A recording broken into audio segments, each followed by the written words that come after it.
හරි අපිට තියෙන දැන් MCQ අංක 18 සාකච්ඡා කරන්න. MCQ අංක 18ට අදාළව අපි බැලුවොත් එහෙම MCQ අංක 18 පළවෙනියටම දීලා තිනවා ඔබට පීනෝල් අඩංගු සංයෝගයක්.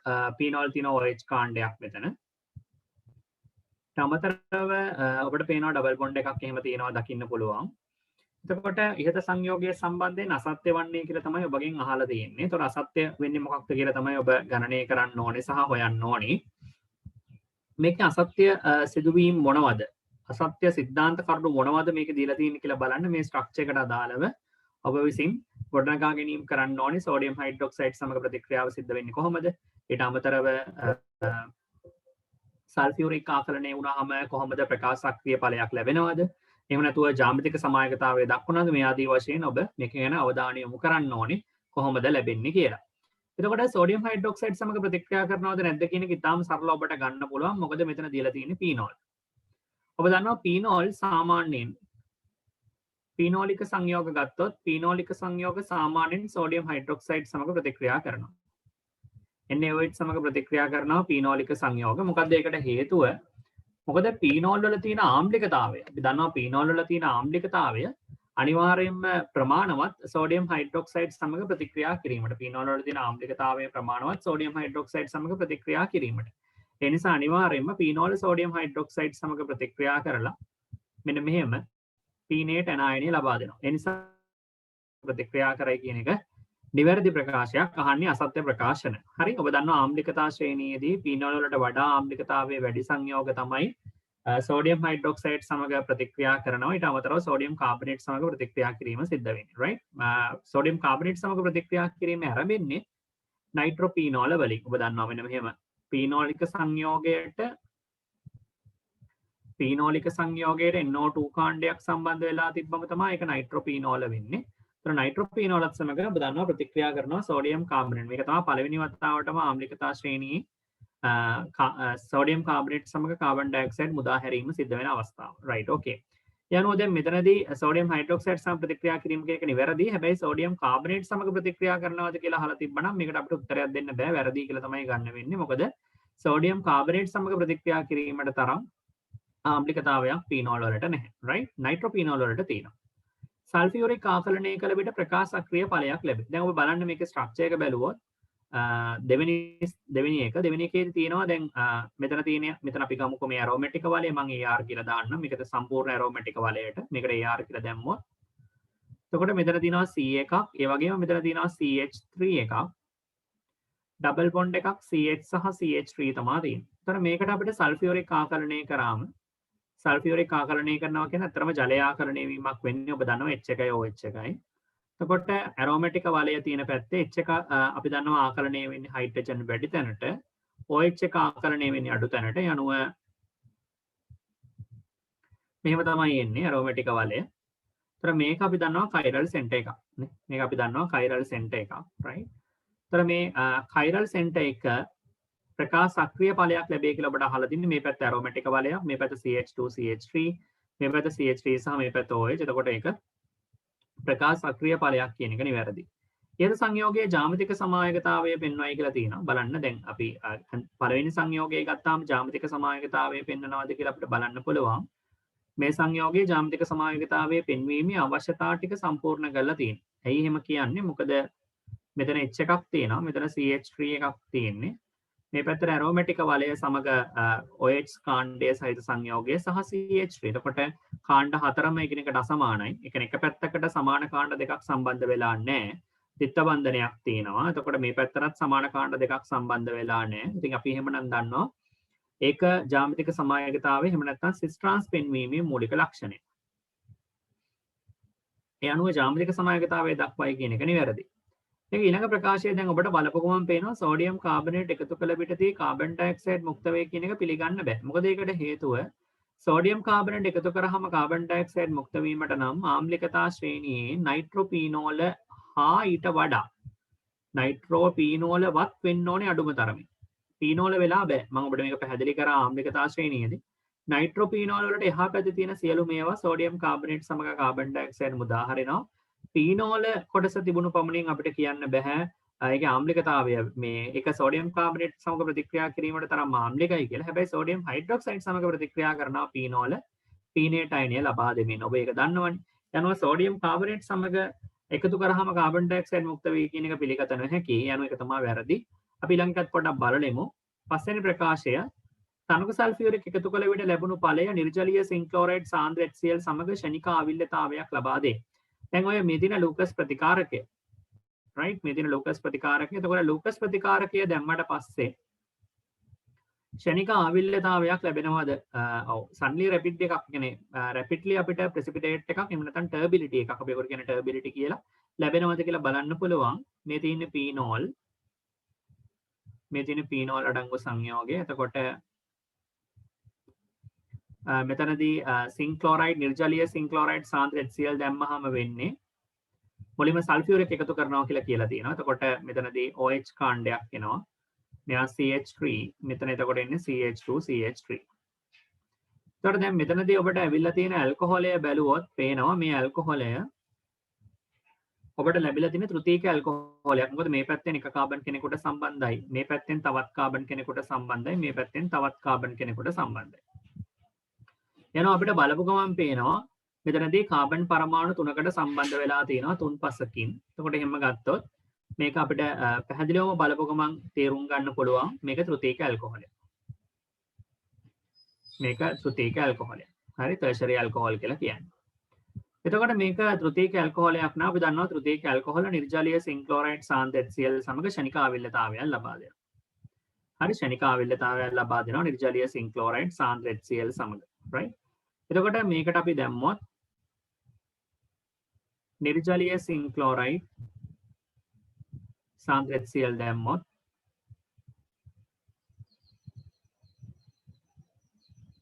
OH එක තියෙනවා C මෙතන Cl මෙතන CH3 මෙතන CH2 CH3 තියෙන්නේ.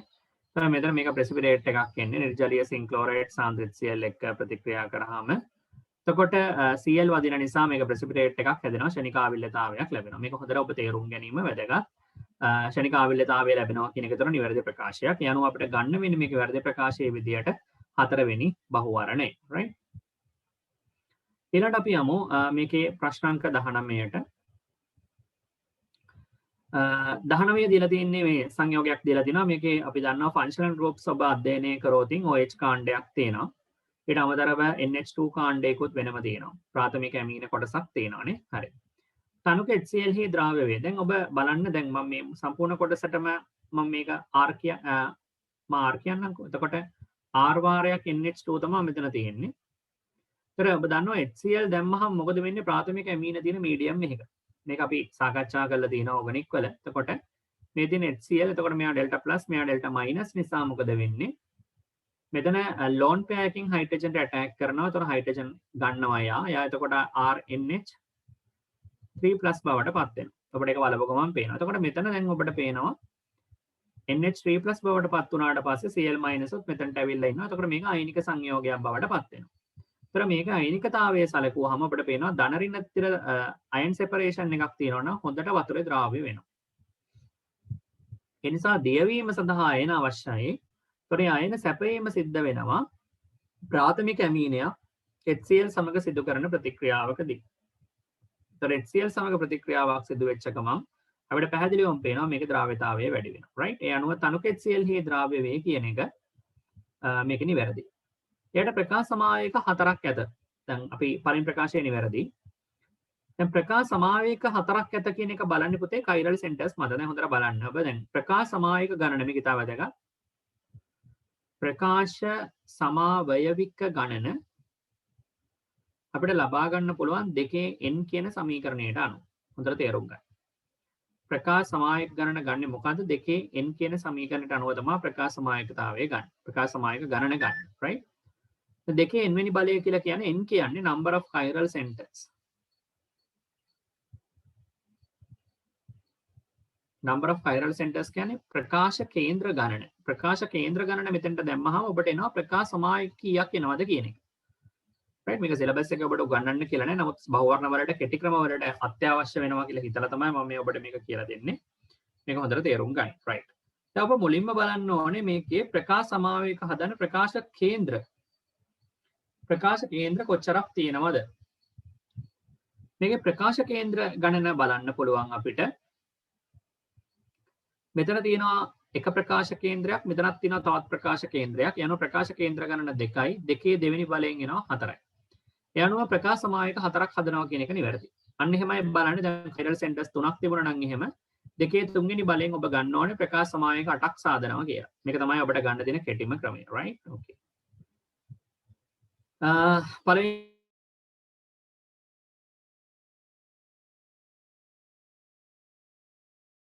තුන්වෙනි එකේදී එතනොයිල් ක්ලෝරයිඩ් ප්‍රාථමික ඇමීන ප්‍රතික්‍රියාවක්. දැන් ඔබ දන්නවා ඇමයිඩ වලත් මේ ප්‍රතික්‍රියාව තියෙනවා.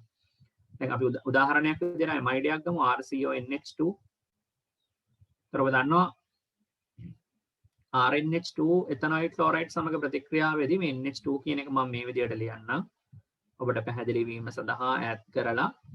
එතකොට මෙතන හයිඩ්‍රජන් කෙනෙක් සහ මෙතන හයිඩ්‍රජන් කෙනෙක් තමයි ඉන්නේ. එතකොට එතනොයිල් ක්ලෝරයිඩ් කියන්නේ CH3COCl. එතකොට මේක ඉවත් වෙනකොට ඔබට තේරෙනවා මෙතන H එක මෙතන ක්ලෝරීන් සමග ඉවත් වෙනවා. එතකොට මෙතනින් ඒමයිඩ සෑදෙනවා. RCONH මෙතන H එක මම මේ ලියලා තියෙන්නේ. ඒතර මෙතන මෙන්න ඒමයිඩ සෑදෙන ආකාරයක් තමයි මෙතන හැබැයි මේ C ඩබල් බොන්ඩ් කාණ්ඩ දෙකක් සහිතව සෑදෙන අවස්ථාව. දැන් ප්‍රාථමික ඇමීනයක් එතනොයිල් ක්ලෝරයිඩ් සමග ප්‍රතික්‍රියාව බලන්න. මෙතනදි බලන්න ඒමයිඩයක් සාදමින් එතනොයිල් ක්ලෝරයිඩ් සමග ප්‍රතික්‍රියා කරන මේ තියෙන ප්‍රාථමික ඇමීන RNH2. මම මෙහෙම ගන්නම්. ඒතර මේ තියෙන්නේ එතනොයිල් ක්ලෝරයිඩ් CH3COCl. දැන් මෙතනත් ඔබට පැහැදිලිවම පේනවා ප්‍රාථමික ඇමීනයක පවතින හයිඩ්‍රජන් පහසුවෙන් ඉවත් වෙන්න පුළුවන් එතනොයිල් ක්ලෝරයිඩ් වල තියෙන Cl සමග. එතකොට මෙතනින් ඔබට ලැබෙනවා RNH COCH3 කියන ස්ට්‍රක්චර්. එතකොට දැන් මේක ඔබට පේනවා මොකක් බවද? ඒමයිඩයක්. මොකද ඒකට හේතුව RN දැන් ඒමයිඩ අඳුනගන්නේ COත් එක්ක ඉන් බ්‍රිජ් එක තියෙන්න ඕනේ. මේක තමයි ඒමයිඩ කොටස. හරි මේකට තමයි ඒමයිඩ් එකක් කියලා කියන. ඒතර ඒමයිඩ් කොටසක් තියෙනවා. ඒ අනුව පැහැදිලිවම මතක තියාගන්න. ඒමයිඩ කොටසක් සාදන්න හැකියාවක් තියෙනවා එතනොයිල් ක්ලෝරයිඩ් සමග ප්‍රතික්‍රියා කරාම. right? ඒක මතක තියාගත යුතුයි. okay. ඒ අනුව පළවෙනි තුනම ප්‍රකාශ නිවැරදි. හතරවෙනි එක ගත්තොත් මේ බෙන්සයික් අම්ලයේ සාදමින් උණුශාරීය MnO4 සමග ප්‍රතික්‍රියා කරයි. දැන් ඔබ සාමාන්‍යයෙන් දන්නවා දැන් බෙන්සීන් වලට අපි මේක විශේෂයෙන් කතා කරපු ප්‍රතික්‍රියා වර්ගයක්. බෙන්සීන් වලට ඕනම කාබන් කේන්ද්‍රයක් සමගම හයිඩ්‍රජන් කෙනෙක් වෙලා තියෙනවා. ඔබ දන්නවා මේකට ආම්ලික මාධ්‍යයේ හෝ බාෂ්මික මාධ්‍යයේ පොටෑසියම් පර්මැංගනේට් දැම්මම මේක කාබොක්සිලික් වෙනවා. COOH එනවා. CH3 කොටස කාබොක්සිලික් වෙනවා. මෙතන කාබන් පරමාණු කීයක් තියෙනවද කියන එක ඇත්තටම අදාළ වෙන්නේ නැහැ. ඔබට ඒක මතක ඇති. දැන් මේකේ මම මෙහෙමත් ඔබට උගන්වලා තියෙනවා. ඩබල් බොන්ඩ් තියෙන අවස්ථාවකදී වුණත් කාබොක්සිලික් හදාගන්න පුළුවන් කාබන් පරමාණු ගාන ගැන වද විය යුතු නැහැ. ඊට අමතරව ඔබට මේක එක්සෙප්ෂන්ස් ඉගෙනනවා. ඇල්ඩිහයිඩ් පවා මේකේ බෙන්සල්ඩිහයිඩ් එක පවා මේකෙදි කාබොක්සිලික් වෙනවා. හරි? ඒතර දැන් නමුත් මම ඔබට මේක ඇල්කිල් කාණ්ඩ මේ වගේ ඇල්කිල් කාණ්ඩ සම්බන්ධ වෙලා තියෙනකොට යම් තියරි එකක් ඉගෙනනවා මතක ඇති. සාමාන්‍යයෙන් දැන් ප්‍රාථමික ඇල්කිල් කොටස්. ඒ කියන්නේ දැන් මෙතනදී අපි හිතමුකෝ H එක මෙතන CH3 මෙතන CH3 තිබුණත් මෙතන H+KMnO4 හෝ ශාරීය H+KMnO4 මුලින්ම කතා කළෙමු. දැම්මොත් මෙතනදී මෙතනත් අපිට දෙනවා කාබොක්සිලික් වෙනවා කියලා. හැබැයි මම ඔබට මේක පැහැදිලිවම ඉගෙනනවා. එක ස්ථානයක් තියෙනවා ඔබ විසින් මතක තබා ගත යුතු. මොකද ස්ථානය? බෙන්සීන්ට සම්බන්ධ වෙලා ඉන්න ඇල්කිල් කාණ්ඩයේ ඔබ මොහොතකට හිතන්න එක හයිඩ්‍රජන් පරමාණුවක් හෝ සම්බන්ධ වෙලා නැහැ. අන්න ඒ බඳු අවස්ථාවන් වලදී ඔබ දන්නවා ආම්ලික KMnO4 දැම්මා කියලා ප්‍රතිඵලයක් වෙන්නේ නැහැ. හරි? හැබැයි මේ වගේම මේක තව වැදගත් දෙයකට දෙන්න දැන් මේ බඳු අවස්ථාවකදී මේකට බාෂ්මික KMnO4 දැම්මම මොකද වෙන්නේ? බාෂ්මික KMnO4 දැම්මහම ඔබ තේරුම් ගත යුතුයි. බාෂ්මික KMnO4 වලදී නැවතත් මේ කාණ්ඩය කාබොක්සිලික් අම්ලයක් බවට පත් වෙනවා. හැබැයි ඔබ දන්නවා බාෂ්මික මාධ්‍යයේදී කාබොක්සිලික් අම්ලයට පවතින්න බෑ. ඒක පවතින්න පුළුවන් COO- විදියට. ඒ අනුව අනිවාර්යයෙන්ම මේක කාබොක්සිලික් විදියට ඔබට ලියන්න බෑ. මේක අනිවාර්යෙන් බාෂ්මික මාධ්‍යයේදී මොකද වෙන්නේ? COO මයිනස් බවට පත් වෙනවා. මේක ඉතාම විශේෂයෙන් පැහැදිලි කරා එස්ටර් ජල විච්ඡේදනය, අමයිඩ ජල විච්ඡේදනයේදී මේ සම්බන්ධයෙන් සහ මේ කොහොමද ආම්ලික භාෂ්මික මාධ්‍යවලදී හැසිරෙන්නේ කියලා විස්තර කරා. හරි. ඔන්නෝම තමයි කතන්දරේ වෙන්නේ. එතකොට දැන් මෙතනදී බෙන්සොයික් අම්ලය මෙතනදී උණුශාරීය KMnO4 සමග ප්‍රතික්‍රියා කරන්න පුළුවන්. ඒක ප්‍රශ්නයක් නෑ. උණුශාරීය KMnO4 සමග ප්‍රතික්‍රියා කරන්න පුළුවන්. මොකද මෙතනදී බෙන්සීන් රින් එකට සම්බන්ධ කාබන් පරමාණුවට හයිඩ්‍රජන් පරමාණුවක් තියෙනවා. මම බෑ කියලා කිව්වේ ඇල්කිල් කාණ්ඩයක කාබන් පරමාණුවට හයිඩ්‍රජන් පරමාණුවක් සම්බන්ධ වෙලා නැත්තම් සාමාන්‍යයෙන් මේ ප්‍රතික්‍රියාව දක්වන්න බෑ. හයිඩ්‍රජන් පරමාණුවක් සම්බන්ධ වෙලා නැත්තම් මේ ප්‍රතික්‍රියාව දක්වන්න බෑ. ඒක තමයි මම ඔයාලට ඉදිරිපත් කරන ලද තියරි එක. හැබැයි දැන් මෙතනදී ඔබට පේනවා හයිඩ්‍රජන් පරමාණුවක් සම්බන්ධ වෙලා තියෙනවා. උතර හයිඩ්‍රජන් පරමාණුවක් සම්බන්ධ වෙලා තියෙනවා කියන්නේ මෙයාව අනිවාර්යෙන් ඔක්සිකරණය කරන්න පුළුවන්. හැබැයි ගැටලුව තියෙන්නේ භාෂ්මික මාධ්‍යයකදී සිදු කරන ඔක්සිකරණය කාබොක්සිලික් අම්ලයෙන් නවතින්නේ නැහැ. කාබොක්සිලේට් ඇනායනය බවට පත්වීම තමයි සාමාන්‍යයෙන් සිද්ධ වෙන දේ. කාබොක්සිලික් අම්ලය නෙමෙයි කාබොක්සිලේට් ඇනායනය බවට පත්වීම. ඒ නිසා ඔබ තේරුම් ගත යුතුයි මේක කාබොක්සිලේට් ඇනායනය විය යුතු බව. right? ඒ අනුව බෙන්සොයික් අම්ලය සාදනවා කියන එක තමයි මෙතන තියෙන වැරද්ද. මේක වෙන්න ඕනේ බෙන්සෝයේට් ඇනායනය. බෙන්සෝයේට් ඇනායනය විදියට නිවැරදි වෙන්න ඕන. බෙන්සෝයේට් ඇනායනයට ඔය ප්‍රකාශය නිවැරදි. right? okay. ඊට අමතරව ඊළඟට කියලා තියෙන්නේ එතකොට මේකත් ඔබට පේනවා වැරදි ප්‍රකාශයක්. ඊට අමතරව මේකේ පස්වෙනි ප්‍රකාශයත් යම් අර්බුදයක් තියෙන බව පේනවා. මොකද HNO2 සමග ඩයසෝනියම් ලවණ සෑදීම ගත්තොත් දැන් උදාහරණයක් විදියට ඔබ දන්නවා. මම මේක මෙහෙම ගන්නම්. දැන් බෙන්සීන් එකට අපි දන්නවා NH2 කාණ්ඩයක් සම්බන්ධ වෙලා තියෙනවා කියලා ගන්න මෙතනට. ඊට අමතරව මෙතන ඔබ හිතන්නකෝ CH2 අපි හිතමු NH2 තියෙනවා කියලා. ඔබ දන්නවා මෙතනදී දැන් මේ HNO2 නයිට්‍රස් අම්ලය 0.5 උෂ්ණත්වය යටතේදී මේන්ටේන් කරොත් අපිට පුළුවන් මේ NH2 කියන කොටස අපිට හදාගන්න ඩයසෝනියම් විදියට N2+Cl- විදියට. හැබැයි ඔබ දන්නවා ඒක ප්‍රාථමික ඇමීන සඳහා ඒක වැඩ කරන්නේ නැහැ. ප්‍රාථමික ඇමීන සඳහා සාමාන්‍ය විදියට ඒක OH. ප්‍රාථමික ඇමීන සඳහා සාමාන්‍යයෙන් ඒක OH කාණ්ඩයක් බවටම තමයි පත් වෙන්නේ. ඒ වගේ මේක අපි අනිත් පැත්තට පොඩ්ඩක් සලකලා බැලුවොත් HNO2 එහෙම නැත්නම් නයිට්‍රස් අම්ලය අපිට පුළුවන් සෙල්සියස් අංශක 10ට වඩා වැඩි උෂ්ණත්වයකදී අපිට යොදන්න. එහෙම යෙදුවොතින් ඔබට පේනවා NH2 කොටසත් ඇනිලීන් බවට ෆීනෝල් බවට පත් වෙනවා. NH2 කියන කොටස ෆීනෝල් බවට පත් වෙනවා ඍජුවම. ඊට අමතරව පහළ තියෙන ප්‍රාථමික ඇමීන කොටස නැවත OH ඇල්කොහොල් එකක් බවට පත් වෙනවා. ඒ අනුව HNO2 ගෙන් නිවැරදිවම ඩයසෝනියම් ලවණ ලබා ගැනීම සඳහා අනිවාර්යයෙන්ම අපි සලකනු ලබන NH2 කාණ්ඩය ඇරෝමැටික වලයකට සම්බන්ධ වී පැවතීම අත්‍යවශ්‍යයි. ඒක හොඳින් ඔබ තේරුම් ගන්න ඕනේ. ඇරෝමැටික වලයක් හා සම්බන්ධ වී පවතින්න ඕනේ. එහෙම නැත්නම් අපිට මේක ඇත්තටම සාර්ථකයි කියලා කියන්න බෑ. මේක හොඳට තේරුම් ගන්න. ඒ අනුව මෙතන NH2 කොටස OH වෙන බව පැහැදිලිව ඔබට මතක තබා ගත හැකියි. right okay. ඒ අනුව මේකේ පස්වෙනි ප්‍රකාශයත් වැරදි කියලා තමයි ගන්න වෙන්නේ. මේ අනුව මේකේ ප්‍රකාශ දෙකක් නිවැරදි ඇත්තටම. මේ වැරදි ඇත්තටම. හතරවෙනි ප්‍රකාශය සහ පස්වෙනි ප්‍රකාශය. හරි? right. ඊළඟට අපි අවධානය යොමු කරමු ප්‍රශ්නාංක 20. හරි? මේකේ ප්‍රශ්නාංක 20ට අදාළව ඔබගෙන් අහලා තියෙන්නේ A B X Y කියන්නේ මොකක්ද කියලා. එතකොට මේකෙදී අපි චුට්ටක් බලමු. අවසාන ඵලය විදියට මේකෙදී ඔබට ලැබිලා තියෙන්නේ එස්ටර් එකක්. අවසාන ඵලය විදියට ඔබට මේක බලපුව ගමන් පේනවා මේකේ අවසාන ඵලය විදියට ඔබට ලැබිලා තියෙන එස්ටර් එකක්. එතකොට එස්ටර් එකක් ලැබීම සඳහා මේක ඇත්තරම ආරම්භ කරලා තියෙන්නේ CH3COCH3. ඒ කියන්නේ කීටෝන් එකකින්නේ. මේක දැන් ඔබට බලපුව ගමන් පේනවා මේක ආරම්භ කරලා තියෙන්නේ කීටෝන් එකකින්. CH3COCH3 කීටෝන් එකෙන් තමයි ආරම්භ වෙලා තියෙන්නේ. එතකොට මේකෙන් කොහොමද අපි ඇත්තටම මේ එස්ටර් එක ගන්න? අපි දැන් බලපුව ගමන් පේනවා මේකේ දැන් කාබොක්සිලික් කොටසක් තියෙනවා. කාබොක්සිලික් කොටසක් තියෙනවා කියන්නේ මේකට අනිවාර්යෙන් මොකක්ද දාන්න ඕනද? හයිඩ්‍රජන් සයනයිඩ් යදන්න වෙනවා. හයිඩ්‍රජන් සයනයිඩ් දුවම තමයි මේක එක පැත්තක් OH බවට පත් වෙනවා අනිත් පැත්ත සයනයිඩ් බවට පත් වෙනවා.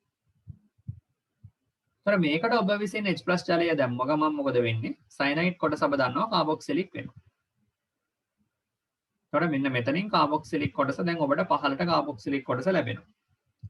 දැන් නැවත එතකොට එස්ටර් එක සාදා ගන්න අවශ්‍යයි. හැබැයි එස්ටර් එකෙත් ඔබට පේනවා නැවතත් බෙන්සීන් රින් එකක් තියෙනවා. ඒ නිසා ඔබ අනිවාර්යයෙන්ම යොදන්න වෙන්නේ ඔබට මෙතන ස්ටරීකරණය කිරීම සඳහා නැවතත් ඔබට කාබොක්සිලික් අම්ලයක් හඳුන්වා දෙන්න වෙනවා. මොකද මෙතන ඇල්කොහොල කොටසක් තියෙනවා.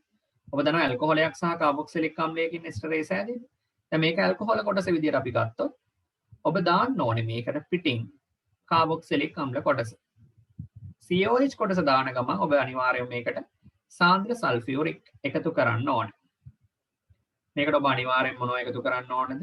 සාන්ද්‍ර සල්ෆියුරික් එකතු කළ යුතුයි.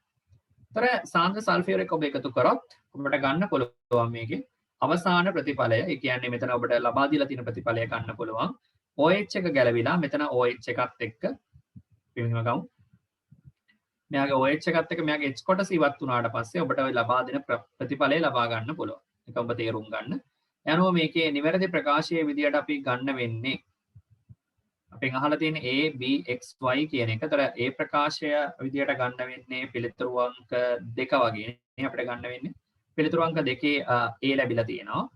ඊට පස්සේ B අපිට පේනවා මේක සයනයිඩ් කාබොක්සිලික් කරලා තියෙනවා. අපි ගත්ත X විදියට HCN සහ කාබොක්සිලික් අම්ලය යනවා. පිළිතුරු අංක 2 තමයි නිවැරදි උත්තරේ විදියට අපිට ගන්න වෙන්නේ. right? ඊළඟට අපි යමු ප්‍රශ්නාංක 21. සෝඩියම් හයිඩ්‍රොක්සයිඩ් ඇතිවිටදී මෙතන දීලා තියෙන්නේ 2 නැප්තෝල් සමග වර්ණවත් අවක්ෂේප ලබා දෙන්න. දැන් මේ ඩයි සෑදීම ගැන තමයි පුතේ මෙතනදී ඔබට නැවත මේ මතක් කරලා තියෙන්නේ. සාමාන්‍යයෙන් ඩයි සෑදීම සඳහා સિદ્ધාන්ත කරුණු මම ඔබට උගන්වලා තියෙනවා. ඔබට මතක ඇති. ඩයි එකක් සෑදීම සඳහා මොනවද ඔබට තියෙන අවශ්‍යතාවය? පළවෙනිම එක තමයි ඔබට ඩයිසෝනියම් ලවණය අවශ්‍යයි. N2+Cl- ඔබට ඩයිසෝනියම් ලවණය අත්‍යවශ්‍යයි. ඊට අමතරව ඔබ විසින් හොයාගන්න ඕනේ සක්‍රියකයක්. අපි මේකට කියන ඇක්ටිවේටර් කෙනෙක් කියලා. සක්‍රියකයක් ඔබ විසින් සොයාගන්න ඕනේ. එහෙම නැත්නම් ඇක්ටිවේටර් කෙනෙක් හොයාගන්න ඕනේ. ඒතර ඩයිසෝනියම් ලවණයට ඇක්ටිවේටර් කෙනෙක් සමග සෝඩියම් හයිඩ්‍රොක්සයිඩ් 0.5 උෂ්ණත්වය ලබා දුන්නේ. හොඳට බලන්න. ඩයිසෝනියම් ලවණය තියෙන තැනකට ඔබ ඇක්ටිවේටර් කෙනෙක් දානවා. ඒ කියන්නේ සක්‍රියකයක් යොදනවා. ඒ යොදන සක්‍රියකය බාෂ්මික මාධ්‍යයේ වෙන්න ඕනේ. සෝඩියම් හයිඩ්‍රොක්සයිඩ් වගේ බාෂ්මික මාධ්‍යයක 0.5 උෂ්ණත්වය යටතේ 0.5 උෂ්ණත්වය යටතේ පවත්වා ගත්තොත් ඔබට පුළුවන් ඩයි එකක් සාදා ගන්න. right? ඔබට පුළුවන් ඩයි එකක් සාදා ගන්න. එතකොට මේක තමයි ඩයි එකක් සාදා ගන්න තියෙන ඉතාම සරල ක්‍රමවේදය. ඩයි සාදා ගැනීම සඳහා පවතින ඉතාම සරල ක්‍රමවේදය ඕක තමයි. එතන මෙතනදී ඔබට පාවිච්චි කළ හැකි සක්‍රියක මොනවාද? ඒක ඉතාම වැදගත්. ඔබට මෙතන මේ ඩයි සාදා ගැනීම සඳහා ඔබට මම සක්‍රියක කීපයක් උගන්වලා තියෙනවා මීට කලින්. මොනවද ඔබ ඩයි සාදා ගැනීම සඳහා පාවිච්චි කරන සක්‍රියක? එක තමයි ඔබට පාවිච්චි කරන්න පුළුවන් පීනෝල්. අනිත් එක ඔබට පාවිච්චි කරන්න පුළුවන් ඇනිලීන් NH2. ඊට අමතරව ඔබට පාවිච්චි කළ හැකි නයිට්‍රජන් පවුලේ වෙනත් කෙනෙක්. අපි හිතමු මෙන්න මේ වගේ ප්‍රාථමික ඇමීන කොටසක් RNH වගේ කොටසක් ඔබට සම්බන්ධ කරගන්න පුළුවන්. ඊට අමතරව ඔබට පුළුවන් R1 R2 ඒ වගේම නයිට්‍රජන් පවුලේ වෙනත් කෙනෙක් R2 R1 වගේ වෙනත් කෙනෙක්ව ඔබට සම්බන්ධ කරගන්න පුළුවන් සක්‍රියකයක් විදියට. මේ අවස්ථා හතර ඇරුණාම පුතේ අපිට විශේෂයෙන්ම සක්‍රියකයේ විදියට ඔබට විශේෂ නිර්දේශයට අදාළවම කතා කරොත් ඔබට තියෙනවා 2 නැප්තෝල් කියන එක. මේ බලන්න. මේ දෙන පුතේ 2 නැප්තෝල්. ඔබට විශේෂ නිර්දේශයේ රින්ග්ස් දෙකක් සහිත ඇරෝමැටික වල දෙකක් සහිත පවතින එකම සංයෝගය තමයි මේ තියෙන්නේ. ඒතර මේක තමයි OH. හරි. මේක තමයි OH කියලා කියන්නේ. ඇරෝමැටික වල දෙකක් සහිත. right? ඇරෝමැටික වල දෙකක් සහිත ඔබට ඔබගේ විශේෂ නිර්දේශයේ පවතින එකම ඩයි එක. ඕක තමයි මේක තමයි පුතේ බීටා නැප්තෝල් කියලා කියන්නේ. බීටා නැප්තෝල් කියලා කියන්නේ ඔන්න ඕක. හරි? මම හිතනවා ඔබට ඒක තේරෙන්නේ නැති කියලා. එතකොට මේ තියෙන සක්‍රියක හතර. සක්‍රිය හතර නෙමෙයි අතර සක්‍රියක පහක් මම ඔබට ලිව්වා. මේ කැමති සක්‍රියකයක් කියදීගෙන ඔබට ඩයි එකක් පිළියෙල කරගන්න පුළුවන්. මම ඔබට මේකදී පැහැදිලි කරා සාමාන්‍යයෙන් පීනෝල් වගේ ඩයි එකක යාගේ ඔතපැර අනුකාරකතාවය සලකලා OH ඩයිසෝනියම් ලවණය සමග බැලුවොත් මේකේ ප්‍රතික්‍රියාව ඇත්තටම වෙන්නේ N2+Cl- පීනෝල් වල ඔබ දන්නවා පැරාස්ථානයේ පවතින හයිඩ්‍රජන් ඉවත් විය යුතුයි පැරස්ථානයේ පවතින හයිඩ්‍රජන් ඉවත් විය යුතුයි ඩයිසෝනියම් ලවණයේ තියෙන ක්ලෝරින් සමග. එතකොට අපිට සෑදෙනවා මේකේ මෙන්න මේ ස්ට්‍රක්චර් එක. එතකොට මේකේ ෆීනෝල් තියෙන්නේ පැරස්ථානයේ. එතකොට මෙතනින් අපිට පේනවා නයිට්‍රජන් දෙකක් සහිත ද්විත්ව බන්ධනයක් සහිත ස්ට්‍රක්චර් එකක් නිර්මාණය වෙනවා. මේක තමයි ඩයි එක. මේක තැඹිලි පාට රතු පාට අවක්ෂේප සහිත ඩයි ඔබට ලබා ගන්න පුළුවන්. එතකොට මෙතනදී කියලා තියෙන්නේ බීටා නැප්තෝල් සමග පොඩි වෙනසකට තියෙන මේ මම ලිව්වා මේ සක්‍රියක හතරම පැරස්ථානයේ හයිඩ්‍රජන්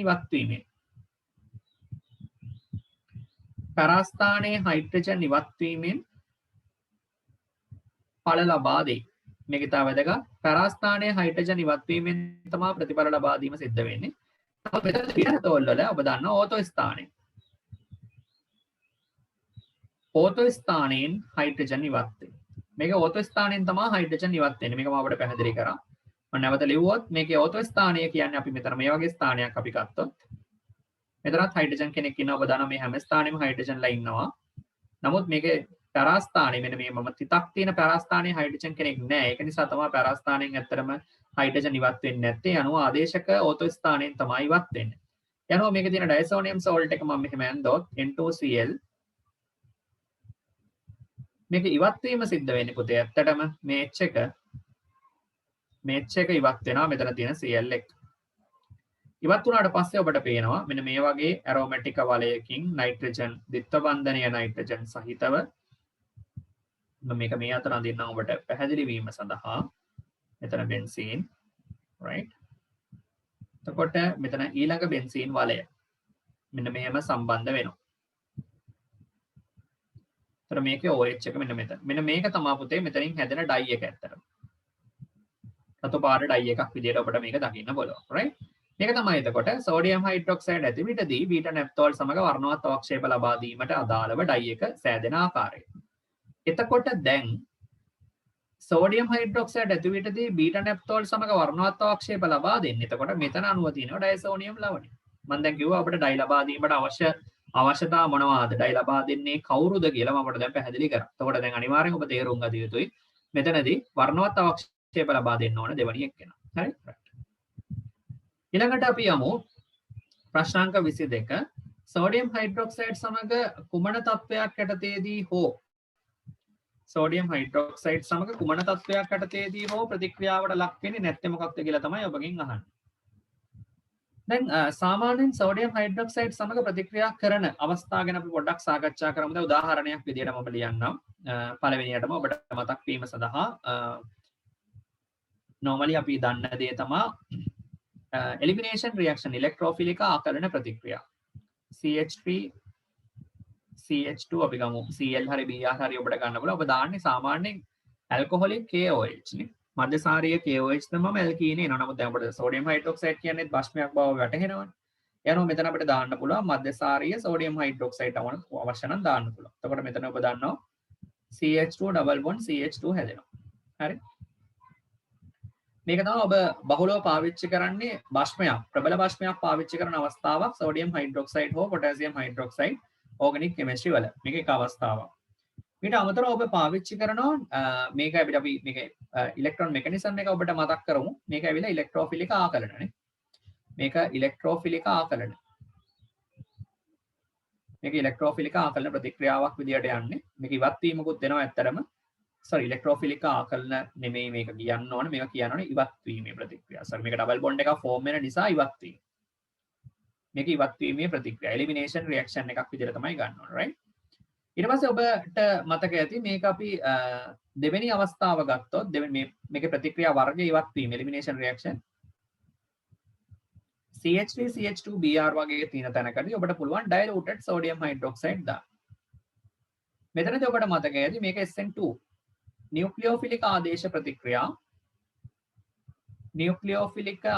ප්‍රතික්‍රියාවක් තමයි සිද්ධ වෙන්නේ. ඒක SN2 ආකාරයේ ප්‍රතික්‍රියාවක්. SN2 කියන්නේ පොතේ තනි පියවර නියුක්ලියෝෆිලික ආදේශ ප්‍රතික්‍රියාවක් තමයි සිද්ධ වෙන්නේ.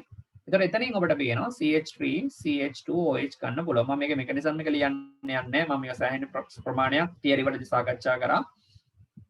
ඔබට පුළුවන් බලන්න ඉවත් වීමේ ප්‍රතික්‍රියාවක් වෙන විදිය කතා කරා ඇල්ෆා බීටා අසන්තෘප්තතාවය ඇති වෙන විදිය කොහොමද මෙකනිසම් එක ඉන්නේ මේ සියලුම දේ ඔබට උගන්වලා තියෙන්නේ තියරි වලදී.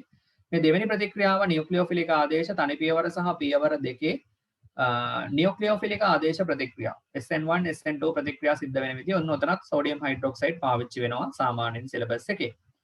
ඊට අමතරව පුතේ ඔබට මට මතක් කරන්න අවශ්‍ය වෙන්නේ අපි තුන්වෙනි අවස්ථාව විදියට ගමු. එස්ටර ජල විච්ඡේදනය. ඔබට මතක එස්ටරයක් ගත්තොත් CH3CO.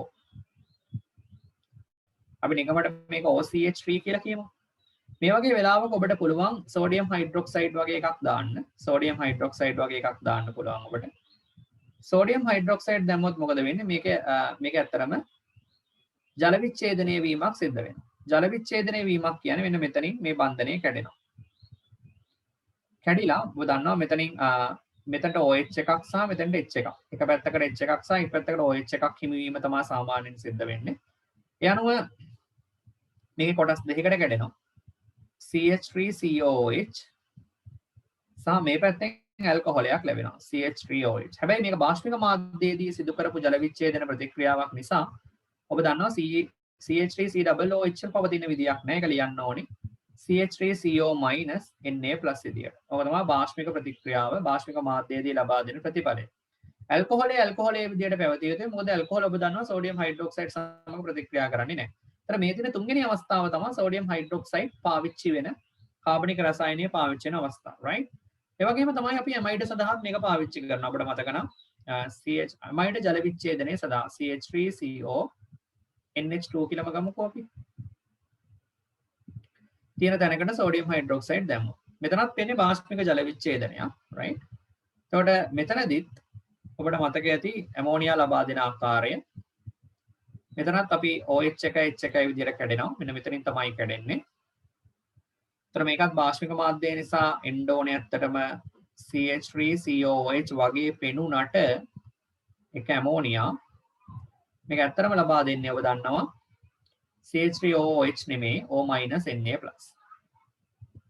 මේ තියෙන ඇමයිඩ් ජල විච්ඡේදනයේට සෝඩියම් හයිඩ්‍රොක්සයිඩ් අපි පාවිච්චි කරන අවස්ථාව. ඒතර දැන් මම අපිට අවස්ථා හතරක් කිව්වා. මීට අමතරව ඔබට මතක නම් අපි ඇල්ෆා හයිඩ්‍රජන් සහිත ඇල්ඩිහයිඩ් හෝ කීටෝන සඳහා සංගණන ප්‍රතික්‍රියා සඳහා සෝඩියම් හයිඩ්‍රොක්සයිඩ් පාවිච්චි කරන උදාහරණයක් විදියට CH3COH කියන එක ගත්තොත් මේක ඇල්ෆා හයිඩ්‍රජන් කෙනෙක් ඉන්නවා අපිට පේනවා. ඇල්ෆා හයිඩ්‍රජන් තුන් දෙනෙක් ඉන්නවා ඇත්තරම එක්කෙනෙක් ගන්න පුළුවන්. මේකට ඩයිලූටඩ් සෝඩියම් හයිඩ්‍රොක්සයිඩ් අපි පාවිච්චි කරා. ඔබ දන්නවා මෙතනදී වෙන්නේ දැන් මේ ප්‍රතික්‍රියා දෙකම හයිඩ්‍රොලයිසිස් හොඳේ. මේ ප්‍රතික්‍රියා දෙකම ජල විච්ඡේදනය එහෙම නැත්නම් හයිඩ්‍රොලයිසිස් රියැක්ෂන්ස් විදිහට තමයි අපි අඳුර ගන්න ඕනේ. මෙතනදී ඔබට තේරෙනවා CH3COO- Na+ සහ ඇමෝනියා ලබා දෙන්නේ එතකොට ජල විච්ඡේදනයේ ප්‍රතිඵලයක් විදියට මේ අවස්ථාවේදී CH3COOH සංගරණය වෙලා පුතේ ලබා දෙනවා. මෙන්න මෙහෙම ප්‍රතිඵලයක්. ඔබ දන්නවා සංගරණ ප්‍රතිඵල ලියන විදිය මට වඩා හොඳට දැන් සෑහෙන පරිවර්තන ප්‍රමාණයක් අපි කරපු නිසා. එතකොට මෙතනදී මෙතනදී ඔබට පේනවා කාබොනිල් ගෲප් එකට මේකේ පළවෙනි ඇටැක් එක කරනවා මෙකනිසම් එක පැහැදිලි කරන්න යන්නේ නැහැ කාලය ගත වෙන හින්දා. මෙතන එතකොට නියුක්ලියෝෆිලික ආකලනයක් වෙනවා. නියුක්ලියෝෆිලික් ඇඩිෂන්. මොකද ද්විත්ව බන්ධනය ගැලවෙන හින්දා නියුක්ලියෝෆිලික් ආකලනට අමතරව ඔබ දන්නවා අවසාන වශයෙන් මේකේ OH ඉවත් වීමක් සිද්ධ වෙනවා. ඒ නිසා ඉවත් වීමේ ප්‍රතික්‍රියාවක් කියලා ගන්නත් පුළුවන්. නියුක්ලියෝෆිලික් ආකලන ඉවත් වීමේ ප්‍රතික්‍රියා ගණයට තමයි ඔක වැටෙන්නේ. ඒ අනුව ගත්තාම සාමාන්‍යයෙන් සෝඩියම් හයිඩ්‍රොක්සයිඩ් පාවිච්චි කරන අවස්ථා පහක්. පොදුවේ අවස්ථා පහක් තියෙනවා කාබනික රසායනයේ සෝඩියම් හයිඩ්‍රොක්සයිඩ් අපි පාවිච්චි කරන. ඒතර මේ අවස්ථා පහෙන් ඔබ තේරුම් ගත යුතු අවස්ථා මොනවාද?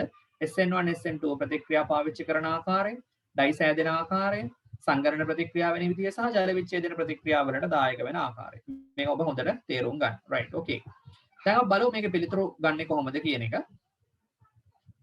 මේ තියෙන ඇමයිඩ් එකක් ඔබ දන්නවා ඇමයිඩ් ප්‍රතික්‍රියා කරනවා. මේ තියෙන ඇල්ෆා හයිඩ්‍රජන් සහිත ඇල්ඩිහයිඩ් එකක් ඔබ දන්නවා ඉවත් ප්‍රතික්‍රියා කරනවා. මේ තියෙන එස්ටර් එකක් එස්ටර් ප්‍රතික්‍රියා කරනවා. මේ තියෙන යූරියා පුතේ CO NH2 කොටස් දෙකක් තියෙනවා දෙපැත්තෙන්.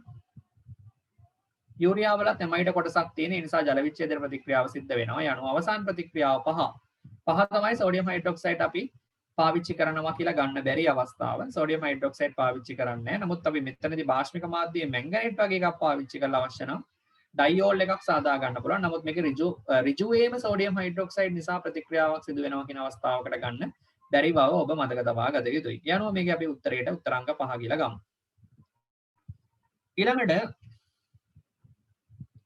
ඊළඟ අවස්ථාවට යමු. ප්‍රශ්නාංක 23. ප්‍රශ්නාංක 23ට අදාළව ගියොත් සෝඩියම් පහස දහන් සංයෝගවල තාපාංකය විචලනය වන නිවැරදි අනුපිළිවෙල අහලා තියෙන්නේ. දැන් තාපාංක විචලනය ගත්තාම ඔබට පේනවා B සහ C කියන්නේ ඇල්කොහොල් සහ කාබොක්සිලික් අම්ල. ඇල්කොහොල් සහ කාබොක්සිලික් අම්ල කියන දෙවර්ගයේම හයිඩ්‍රජන් බන්ධන සාදන්න පුළුවන් අය. දැන් අපි ජලය සමග හයිඩ්‍රජන් බන්ධන සාදන බවත් ඔබ දන්නවා. CH3 CH2OH එම අණු සමග හදන්නත් පුළුවන්. ඊට අමතරව මේක ජලය සමග හයිඩ්‍රජන් බන්ධන හදන්නත් පුළුවන්. මේ ඔබ සාමාන්‍යයෙන් දන්නවනේ හයිඩ්‍රජන් බන්ධන සෑදීමට හැකියාවක් තියෙනවා. මේ තියෙන හයිඩ්‍රජන් බන්ධන. හැබැයි ඔබ දන්නවා B ට වඩා C ගේ හයිඩ්‍රජන් බන්ධන ප්‍රබලතාවය වැඩි. ඒකට හේතුව තමයි මෙයා හදනවා ද්වි අණුක ආකාර එක අණුවක හයිඩ්‍රජන් බන්ධන ස්ථාන දෙකකින් හදනවා. ඔබ දන්නවා ඒක. මොලිකියුල්ස් දෙකක් අතර හයිඩ්‍රජන් බන්ධන පවතිනවා ද්වි අණුක ස්වරූපයෙන්. ඒතර මේ තියෙන්නේ OH. එතකොට මේ තියෙන්නේ CH3 ඔක්සිජන්. මෙතනත් ඔබට පැහැදිලිව නැවත පේනවා හයිඩ්‍රජන් බන්ධන ජනනය වෙනවා. මේ තියෙන එතකොට හයිඩ්‍රජන් බන්ධන ජනනය වන ආකාරය. හයිඩ්‍රජන් බන්ධන ජනනය වන ආකාරය පේනවා. ඔබට B සහ C කියන අවස්ථා දෙකෙන් ඒ අනුව හයිඩ්‍රජන් බන්ධන හැදෙන බව පැහැදිලි වෙනවා. එතකොට A කියන්නේ ඇල්කේනයක්. ඒතර ඒ වල අල්කේනේ අනිවාර්යයෙන්ම තාපාංකය මොකද වෙන්න ඕන? තාපාංකය අනිවාර්යයෙන්ම කුඩා වෙන්න ඕනේ. ඒ අනුව ඉතින් අපිට පැහැදිලිවම පේනවා ඇල්කොහොල් වලට වඩා කාබොක්සිලික් අම්ල වල තාපාංකය වැඩි සාමාන්‍යයෙන්. ඒකට හේතුව ප්‍රබලම හයිඩ්‍රජන් බන්ධන සාධන නිසා. ඒ අනුව මේක ABC තමයි ඕඩර් එක විදියට අපිට ගන්න වෙන්නේ පිළිතුරු අංක. එතකොට මෙතන අංක වැරදිලා තියෙනවා. අංක 1 වෙන්න ඕන මෙයා. අංක 1 තමයි අපිට ගන්න වෙන්නේ. අපි ඊළඟට යමු ප්‍රශ්නාංක 24ට. දී ඇති සංයෝගවල තාපාංක වැඩිවීමේ නිවැරදි අනුපිළිවෙල වන්නේ. right. තාපාංක වැඩි වෙන නිවැරදි අනුපිළිවෙල කියන්නේ අර කලින් තර්කෙම තමයි අපිට යොදන්න වෙන්නේ. ඒතර කලින් තර්කෙම යෙදුවොත් අපි පොඩක් බලාගෙන යමු. පළවෙනි එක ගන්නකො. පළවෙනි එකේ ඇල්කේනයක් තියෙන්නේ, කීටෝන් එකක් තියෙනවා. ඊට පස්සේ ඇල්කොහොල් එකක් ආයි තියෙන්නේ එතකොට COH. මෙතන කොහොමදත් මෙතන COH කියන්නේ ආයි ඇල්ඩිහයිඩ් එකක් තියෙන. ඊට පස්සේ නැවත ඇල්කොහොලයක් තියෙනවා. හරි. එතකොට මේක තර්කානුකූල ගතියක් පේන්නේ නැහැ. මොකද ඇල්කොහොල වැඩි වෙනවා කියන එක නම් වැරදි. නමුත් දැන් 2 සහ 3 අවස්ථාව ගත්තොත් දැන් ඔබට පේනවා දෙවෙනි අවස්ථාවේ CH3 CH2 CO CH3 තියෙනවා. මෙන්න මෙහෙම තියෙනවා. ඒතර මේක කීටෝන් එකක්. ඊළඟට තියෙන ඇල්ඩිහයිඩ් එකක්. CH3 CH2 COH. මේ වගේ අවස්ථාවකදී අපිට ගන්න වෙන්නේ මෞලික ස්කන්ධය. මොකද අන්තරණුක ආකර්ෂණ බල වර්ගයේ දෙකේම වැන් ඩර් වාල්ස් ආකර්ෂණ බල තමයි තියෙන්නේ. ඒතර මෞලික ස්කන්ධයේ වැඩි එක්කෙනාක තමයි තාපාංකය වැඩි වෙන්න ඕනේ. යනුව ගත්තාම මෙතන තර්කයේ වැරදි. ඇල්ඩිහයිඩ් එන්න ඕනේ මේ පැත්තට, කීටෝනේ එන්න ඕනේ දකුණු අත පැත්තට. යනුව විතර වැරදිලා තියෙනවා. ඒ නිසා පළවෙනි උත්තරේ ගන්න බෑ. දෙවෙනි උත්තරේ ගත්තොත් කාබොක්සිලික් අම්ලය දෙකට තියෙනවා, ඇල්කොහොලය හතරට තියෙනවා. කොහොමත්ම වෙන්න විදියක් නැහැ. කාබොක්සිලික් අම්ල වල තමයි වැඩිම වෙන්න ඕනේ. ඊළඟට අපි ගියොත් තුන්වෙනි එකේදී කීටෝන් එකට වඩා ඇල්කේන් එක වැඩි වෙන්න හේතුවක් නැහැ. ඒතකොට ඒක වැරදි තර්කයක්. යනවා ඇල්ඩිහයිඩ් කීටෝන් එකේ වැඩි වෙන්න ඕනේ. මොකද කාබොනිල් ගෲප් එකක් තියෙනවා. CO කොටසක් තියෙන නිසා හයිඩ්‍රජන් බන්ධන සෑදීමට යම් හැකියාවක් තියෙනවා ජලයේ පැවතිච්ච අවස්ථාවකදී. right. නමුත් ඇල්කේනේට කොහොමත්ම අවස්ථාවක් නැහැ. වැන් ඩර් වාල්ස් ආකර්ෂණ බල තමයි තියෙන්නේ. යනවා විතර වැරදිලා තියෙනවා. මේකේ 4 වෙන්න ඕනේ උත්තර. උත්තර හරියට පොඩ්ඩක් මාක් කරගන්න 1 සිට 5 දක්වා. හතරවෙනි එක ගත්තොත් ඇල්කොහොලයකට වඩා ඇල්කේනේ වැඩි වෙනවා කියන එක අපිට පිළිගන්න බෑ. යනවා ඒකත් වැරදි. පස්වෙනි එක ඇල්කේනේට වඩා කීටෝනේ වැඩි නිවැරදි. කීටෝනේට වඩා ඇල්කොහොලේ වැඩි නිවැරදි. ඇල්කොහොලේට වඩා කාබොක්සිලික් අම්ලයේ වැඩි නිවැරදි. උත්තර අංක 5 තමයි අපිට ගන්න වෙන්නේ අවසාන පිළිතුර විදියට. right. okay. ඊළඟට අපි අවධානය යොමු කරමු ප්‍රශ්නාංක 25 C3H6Br2. එතකොට මේක සම්බන්ධයෙන් ගත්තොත් කාබන් 3 අපි පොඩ්ඩක් ඇඳලා බලමු. දැන් මේ වගේ අපිට අඳින්න පුළුවන් බ්‍රෝමීන් නේද? බ්‍රෝමීන් දෙකක් තියෙනවා. මම මේ જાතියේ ඔබට සමායක ප්‍රශ්නයක් කරලා ඇති මීට කලින් බලන්න. සමායකතාවයට අදාළව සමායකතා ටියුට් එකේ අනිත් ටියුට් එකේදී අපි මේක සාකච්ඡා කරා. මේ වගේ එකක් අපිට ගන්න පුළුවන් බ්‍රෝමීන් දෙන්නම පළවෙනි කාබන්ට සම්බන්ධ කරලා. ඒ වගේම එක බ්‍රෝමීන් කෙනෙක් පළවෙනි කාබන්ට සහ ඊළඟ බ්‍රෝමීන් දෙවෙනි කාබන්ට සම්බන්ධ කරලත් අපිට ස්ට්‍රක්චර් එකක් ගොඩනගා ගන්න පුළුවන් මෙහෙම. ඊට අමතරව බ්‍රෝමීන් දෙන්න 1 සහ 3 ස්ථානවලට සම්බන්ධ කරමින් මීට වඩා වෙනස් ස්ට්‍රක්චර් එකක් නිර්මාණය කරන්න පුළුවන්. ඒ වගේම අවසාන වශයෙන් බ්‍රෝමීන් දෙකම එකම මැද හයිඩ්‍රජන්ට සම්බන්ධ කරමින් වෙනත් ස්ට්‍රක්චර් එකක් ගොඩනගා ගන්න පුළුවන්. එනවා මේ ස්ට්‍රක්චර්ස් හතර අපිට ගන්න පුළුවන්. හරි. මේ ස්ට්‍රක්චර්ස් හතර තමයි අපිට ගන්න පුළුවන් වෙන්නේ. හැබැයි මීට අමතරව ඔබ හොඳට ටිකක් කල්පනාවෙන් බැලුවොත් ඔබට පේනවා මේ දෙවෙනි ස්ට්‍රක්චර් එක ගත්තොත් දෙවෙනි ස්ට්‍රක්චර් එකේ කයිරල් සෙන්ටර් එකක් තියෙනවා. ඔබ දන්නවා කයිරල් සෙන්ටර් එකක් තියෙනවා නම් ප්‍රකාශ සමායකතාවය දක්වනවා. මේක ඉතාල වැදගත්. ප්‍රකාශ සමාවේගතාවය දක්වනවා. මම ඔබට කිව්වා කයිරල් සෙන්ටර්ස් ගානේ ප්‍රකාශ සමාවේග ගණන හොයන විදිය. ඒතර ඔබ දන්නවා දෙකේ n වෙනි බරයට අනුව දෙක කයිරල් සෙන්ටර්ස් ගාන 1යි. එතකොට දෙකේ 1යි කියන්නේ 2යි. ඒතර මෙතනින් ඔබ තේරෙනවා අනිවාර්යයෙන්ම ස්ට්‍රක්චර්ස් දෙකක් වෙන්නවා. අයිසෝමර්ස් දෙකක් වෙන්නවා. ඒතර මේ අයිසෝමර්ස් දෙක කියන්නේ මෙයයි මෙයාගේ අනිත් එක්කෙනයි. ඒතර අයිසෝමර්ස් දෙකක් තියෙන බව පිළිදෙලි. ඒතර මෙතනින් 2යි මෙයා 3 4 5. ඒතර ස්ට්‍රක්චර් සම්පූර්ණ වශයෙන් 5ක් වෙන්නවා සමායක විදියට. ඒ කියන්නේ normally අපිට 4යි එන්නේ. නමුත් ප්‍රකාශ සමායකතාවය පෙන්වනවා කියන තර්කය මත අපිට පේනවා තවත් සමාවයකයක් නිර්මාණය කරගන්න පුළුවන් කියලා. ඒ අනුව අපිට පේනවා සමාවයක ඔක්කොම 5ක් හදන්න පුළුවන් කියලා. right? okay. ඊළඟට අපි යමු ප්‍රශ්නාංක 26. ප්‍රශ්නාංක 26 පහ සංයෝග අතරින් කුමක් ප්‍රකාශ සහ ජ්‍යාමිතික යන සංයෝග සමායක දෙකම පෙන්වනවද? ඒතර සමායක වර්ග දෙකම පෙන්වනවා. දැන් ඔබ ජ්‍යාමිතික සමායකතාවය කියන්නේ සිස් ට්‍රාන්ස් පෙන්වන්න ඕනේ නේ. එතකොට සිස් ට්‍රාන්ස් පෙන්වීමේ හැකියාව තියෙන්න ඕනේ. ප්‍රකාශ සමායකතාවය කියන්නේ මොකක්ද කියන එක සම්බන්ධයෙන් අපිට හොඳ අවබෝධයක් තියෙනවා. right? අපි එහෙම බැලුවොත් මේක බලපුවම මම පේනවා දැන් පළවෙනි එක ජ්‍යාමිතික පෙන්වන්නෙත් නැහැ. ප්‍රකාශ සමායකතාවය පෙන්වන්නෙත් නැහැ. ජ්‍යාමිතික පෙන්වීමේ අවශ්‍යතාවය ඔබ දන්නවා. මේක ජ්‍යාමිතික සමායකතාවය නම් පෙන්වනවා. හැබැයි ප්‍රකාශ සමායකතාවය පෙන්වන්නේ නැහැ. මොකද බ්‍රෝමින් දෙකක් තියෙනවා. මෙතන සෙන්ටර් එක කයිරල් කියලා ගන්න බෑ. තුන්වෙනි එකේදී ඔබට පේනවා ජ්‍යාමිතික සමායකතාවය වගේම ප්‍රකාශ සමායකතාවයක් පෙන්වනවා. මෙන්න මෙතන සෙන්ටර් එක ඔබට බැලුවොත් පේනවා. දැන් මෙතන ඩබල් බොන්ඩ් කාබන්ට ගියා. මෙතන කාබන්. මම මෙතන කාබන් ගැන තමයි කියන්නේ මේ ප්‍රකාශ සමායකතාවය ගැන. දැන් මේ කාබන්ට සම්බන්ධ වෙලා තියෙන එක පැත්තකින් H එක අනිත් පැත්තෙන් Br එක අනිත් පැත්තෙන් ක්ලෝරින් එක අනිත් පැත්තෙන් වෙනත් කාබන් පරමාණුවක්. යනවා මෙතන සෙන්ටර් එක ප්‍රකාශ සමායකතාවය දක්වන කයිරල් සෙන්ටර් එකක් ඉනවතරව සිස් ට්‍රාන්ස් පෙන්වන බවත් අපිට පේනවා. යනවා ජ්‍යාමිතික සහ ප්‍රකාශ කියන සමායක වර්ග දෙකම පිළිතුරු අංක 3 දී ඔබට දකින්න පුළුවන්. right? ඒ අනුව උත්තර අංක 3 වෙන්න ඕනේ. ඊළඟට අපි බලමු ප්‍රශ්නාංක 27. ප්‍රශ්නාංක 27 ඒකාදේශිත කාබොනයිල් ගෲප්ස් right කාබොනයිල් ගෲප්ස් කීයක් අඳින්න පුළුවන්ද කියන එක තමයි අහන්නේ. C9H10O හරි යන අණුක සූත්‍රයට. එතකොට මේකේ ඔබට අනිවාර්යෙන් කාබන් 9ක් තියෙන නිසා රින් එකක් තියෙන්න ඕනේ කියලා තමයි ගන්න වෙන්නේ. right? එතකොට මේක රින් එකක් තියෙනවා කියලා හිතුව රින් එක අනිවාර්යෙන් තියෙනවා කාබන් 9ක් නිසා. එතකොට ඇරෝමැටික් වලය සමග එකක් අපි බලමු CH2 COH වගේ එකක් දාලා. එතකොට කාබන් එනවා 6 7 8 9යි. එතන හරිනේ ඔක්සිජන් එකයි මේක එක ස්ට්‍රක්චර් එකක් විදිහට ගන්න පුළුවන්.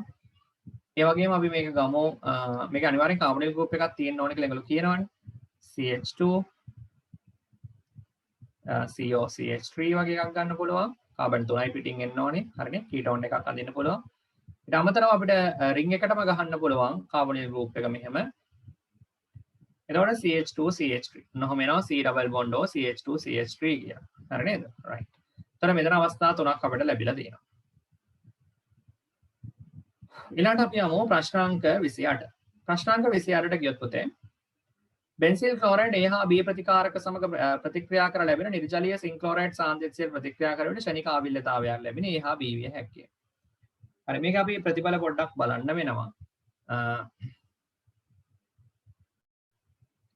බෙන්සිල් ක්ලෝරයිඩ් කියන්නේ COCl. මෙන්න මේක තමයි බෙන්සිල් ක්ලෝරයිඩ් කියලා කියන්නේ. බෙන්සිල් ක්ලෝරයිඩ් කියලා කියන්නේ බෙන්සීන් COCl. මේකට CH3MgCl දැම්මොත් CH3MgCl කියලා කියන නියුක්ලියෝෆිලික ආකරණ ප්‍රතික්‍රියාවක්. ඒ අනුව මේක ඔබ දන්නවා මෙතන ඩෙල්ටා මයිනස් එයා පහර දෙනවා කාබන්ට. මේක මේ අතර ගැලවෙනවා. right? එතකොට මේකෙන් ලැබෙන ප්‍රතිඵලයමයි කවර ලියන්න. දැන් ඔබට මේ හුරු නිසා මෙයා OH වෙන්න ඕන H+ ජලය දාලා තියෙන නිසා මම කෙලිම OH කියලා ලියන්න. මෙතනින් CH3 කොටස සම්බන්ධ වෙනවා. right? ඊට අමතරව මෙතන නැවතත් CH3 අපි දන්නවා රිපීටිං එඩිෂන් එකක් වෙනවා. මොකද ඇසිල් හේලයිඩ් එකක්. ඇසිල් හේලයිඩ් එකකදී ඔබ දන්නවා රිපීටිං එඩිෂන්. ඒ කියන්නේ එකම කාණ්ඩයේ ග්‍රීනාඩ්ගෙන් එන කාණ්ඩයේ දෙපාරක් වදිනවා. මේක මෙකනිසම් ඔබට මතක ඇති. මම මේක සෑහෙන වතාවක් මෙකනිසම්ස් කියලා දෙන නිසා ආයි මෙතන කියන්න යන්නේ නැහැ. ඒතර ෂණික ආවිල්‍යතාවයක් ලැබුණයි කියන එක මෙතනදී ඔබට පිළිගන්න පුළුවන්. මොකද ෂණික ආවිල්‍යතාවයක් ලබා දෙන්න ටර්ෂරි ඇල්කොහොල් එකක්. මේ දින තෘතීයික ඇල්කොහොලයක්. තෘතීයික ඇල්කොහොලයක් මේකට අපි දැම්මොත් නිර්ජලීය සිංක් ක්ලෝරයිඩ් සමග සාන්ද්‍ර HCl. දැම්මොත් ඔබ දන්නවා මෙතන OH එක ඉතාම සරලව රීප්ලේස් වෙනවා. මේ OH කාණ්ඩය රීප්ලේස් වෙනවා ක්ලෝරින් මගින්. OH කාණ්ඩය රීප්ලේස් වෙනවා ක්ලෝරින් මගින්. එතකොට මේ තමයි නිර්ජලීය සිංක් ක්ලෝරයිඩ් සාන්ද්‍ර HCl. දැම්මට පස්සේ ටර්බිලිටි එකක් එනවා. ෂණික ආවිල්‍යතාවයක් එනවා. රයිට් මේක තේරුම් ගන්න. යනවා පිළිතුරු අංක 1 අපි ඉතුරු ඒවා වෙන්නේ නැහැ කියන බව ඔබට පැහැදිලි ඉන්නේ CH3 ඉතුරු ඒවා ඔබට උත්සාහ කරන්න පුළුවන් ඉන්නේ නැහැ. රයිට් අපි යමු ඊළඟට ප්‍රශ්න අංක 29. බෙන්සීන් CHO HCHO යුගලය වෙන්කර හඳුනා ගැනීමට පහත කුමන ප්‍රතික්‍රියා තත්ත්වය උචිත නොවේද කියලා තමයි අහලා තියෙන්නේ. එතකොට දැන් තනක සෝඩියම් හයිඩ්‍රොක්සයිඩ් සහ සල්ෆියුරික් යොදන අවස්ථාව තමයි ඒගොල්ලෝ පළවෙනියටම කියලා දෙන්නේ. අපි තනක සෝඩියම් හයිඩ්‍රොක්සයිඩ් යදුවොත් මොකද වෙන්නේ? තනක සෝඩියම් හයිඩ්‍රොක්සයිඩ් යොදලා සල්ෆියුරික් යොදනවා කියලා කියන්නේ. ඔබ කල්පනා කරන්න තනක සෝඩියම් හයිඩ්‍රොක්සයිඩ් එකතු කරනකොට ඇල්ඩිහයිඩ් එකකට මොකද්ද වෙන්න පුළුවන් දේ? කල්පනා කරලා බලන්න. සෝඩියම් හයිඩ්‍රොක්සයිඩ් තියෙන්නේ බෙන්සල්ඩිහයිඩ් තමයි තියෙන්නේ.